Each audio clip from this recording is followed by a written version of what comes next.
What's up guys, Carlos Cortese here, and today we're going to talk about B-roll.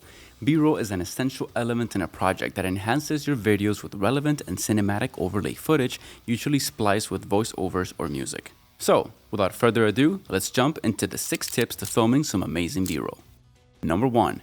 Learn manual settings. Can you film cool B-roll using auto settings? Yes, but you're selling yourself short. Manual settings are crucial if you want to learn videography. It's like learning grammar to write a novel or music theory to play guitar. Take the time to learn and understand how your aperture, shutter speed, ISO, white balance, tint, frame rate, resolution, and bitrate affect your image. Do you want lots of motion blur or a warmer image? Is your shot too green? Do you want a blurry background? Is your subject constantly out of focus? These are all things you can manipulate using your camera's manual settings. We don't have time to cover them in this video, but if you want a future tutorial on this topic, let me know in the comments below. Number 2.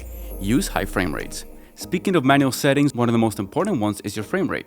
The standard cinematic, real-life-like frame rate is 24 frames per second. That means that there are 24 still images for every second of video. But if you're filming using 30, 60, 120 or higher frame rates, you can then slow down the footage respectively to match the 24 frame per second timeline, giving you smooth, buttery slow motion.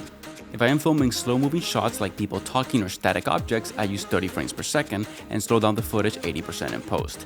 If I am filming faster-moving subjects, then I will bump it up to 60 or 120 and slow them down to 40 or 20% respectively. But there's a catch, because your shutter speed should be twice your frame rate. So, the higher the frame rate, the higher the shutter speed, which means the darker the image, and the more you need to bump your ISO, which then gives you more noise and grain. So, if you don't have a lot of light or low enough f-stop, higher frame rates might ruin your shots. Again, to properly account for this, learn manual settings. Tip number 3 is to use camera movements. Movement gives your video that engaging, popping, and professional feel. Whether you're filming handheld, on a gimbal, or tripod, these are the most common movements I use on my projects. Parallax. Probably my favorite and most used, this is when you move in an arc around your object while turning the lens in the opposite direction. This gives the illusion that the background is moving around your subject and works great for showcasing central objects like buildings, people, or anything else. The push-in. These work better with a wide-angle lens. You simply move at a constant speed towards the center of the image while trying to keep the camera steady. These are great for showcasing locations like real estate and starting your videos. Freestyle. These are awesome when doing fast-paced edits where the camera follows the action, such as sports, action scenes, or any fast-paced shot. They are normally done handheld, but you can use a gimbal as well.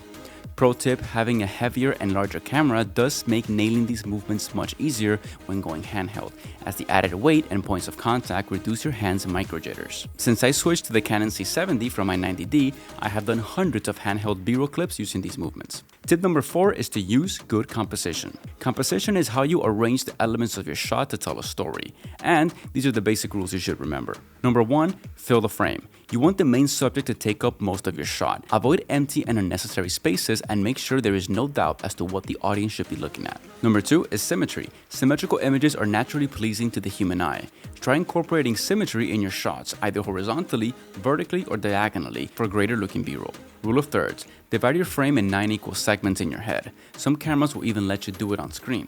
When filming a subject looking off-screen, place their head on the upper intersection to the corresponding frame side, while leaving the space in front of the direction they are looking at. When taking a center shot, put the upper horizontal line at eye level, and when capturing anything else, use the lines to help you develop symmetry throughout your shot. Number 4 is depth. Depth is achieved by introducing reference points in your videos like foreground, subject, and background. This gives your shots a more three-dimensional look and will greatly enhance your B-roll. Number 5 is leading lines. Just like symmetry, patterns and leading lines are naturally pleasing to the eye.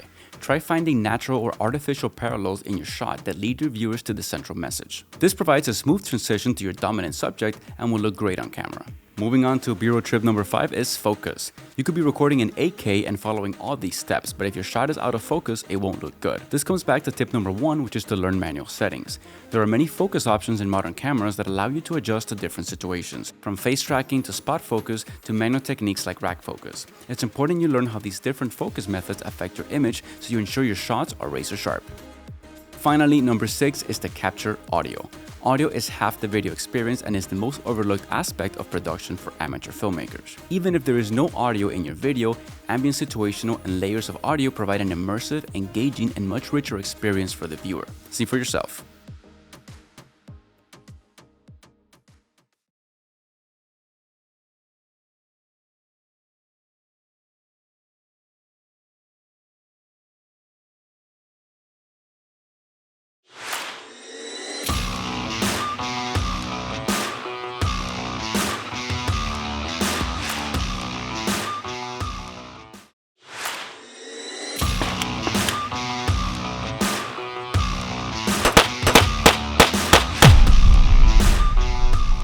To incorporate audio, I usually have a mic plugged into my camera when recording B-roll. Shotgun or directional mics work best, as the sound I want to capture will usually come from the subject I am filming. So don't overlook audio in your B-roll. That's it, guys. 6 tips to filming cinematic B-roll. If you have any questions, let me know in the comments below. And if you want to see more awesome videography content, make sure to subscribe. Peace.